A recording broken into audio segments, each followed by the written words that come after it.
katoa. Minister President, Burgermeister de Leu, His Excellency Ambassador Lewis, Excellencies, distinguished guests, Mesdames et Messieurs.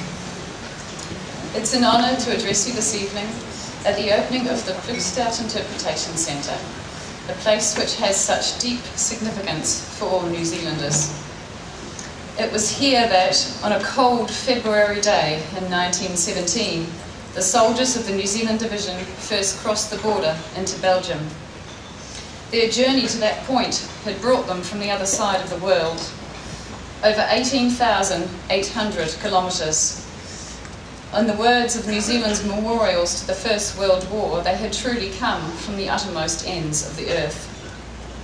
They would remain here in Ploegsteert for months. It was here where the New Zealanders were based in the lead up to and the aftermath of the iconic Battle of Messines. Here, where they launched the assault on Warneton on the 31st of July, the first day of the Third Battle of Ypres, and the day when 20-year-old Lance Corporal Leslie Andrew won the Victoria Cross.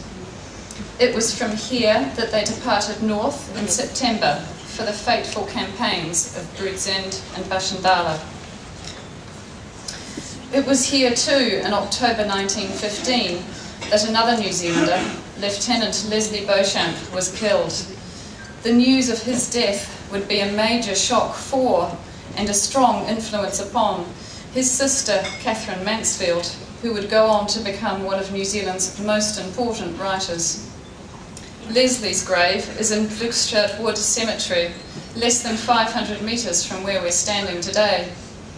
It joins those of more than 500 other New Zealanders buried here in the province of Hainaut, including the 80 New Zealanders buried just through the trees at Burke's Cemetery Extension. This is indeed a significant place for New Zealand. It's significant too for our Anzac bond with Australia. While that bond may have been forged on the beaches of Gallipoli, it continued here at Ploegsteert. It was here that the New Zealanders held the line, together with their Aussie mates from General Monash's 3rd Australian Division. They fought alongside one another at Messines, and then again at Ploegsteert, and finally in the mud and tragedy of Passchendaele.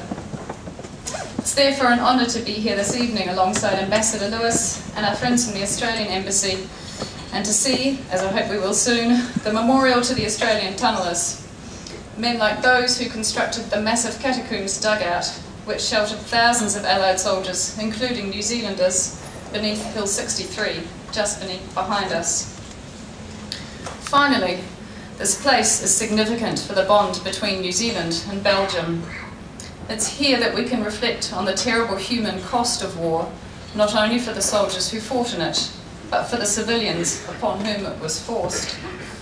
We remember those Belgians displaced by the fighting, those who suffered under occupation and in times of shortage, and those who were injured or killed, either directly as a result of the war or by the disease and deprivation that inevitably followed it. We reflect too on the fortitude of those who have returned to those conflict zones to rebuild farms, homes and livelihoods, and the beauty of what they have achieved. For New Zealand, we're constantly reminded of the strength and generosity of those communities, like here in Commune Warneton, who continue to welcome us and to help us remember our shared heritage throughout that conflict.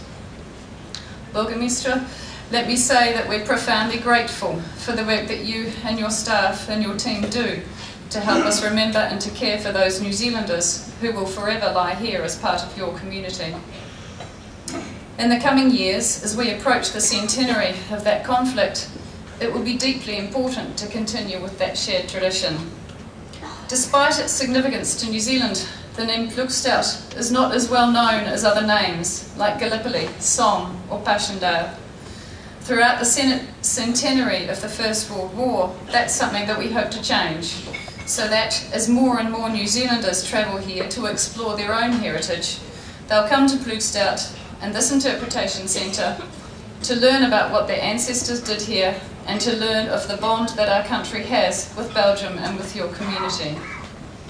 As an embassy, we hope to help that journey by increasing our own presence here, beginning by including this community in our annual program of commemorations on Anzac Day, the day where New Zealanders and Australians come together to remember the shared sacrifice of our soldiers and the bond between our countries.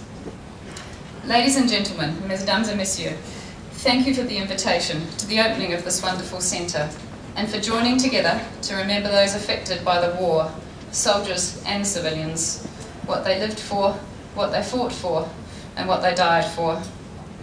Let me conclude as I began with a greeting in Māori. Ina rau rangatira mā, tēnā koutou, tēnā koutou, tēnā koutou katoa.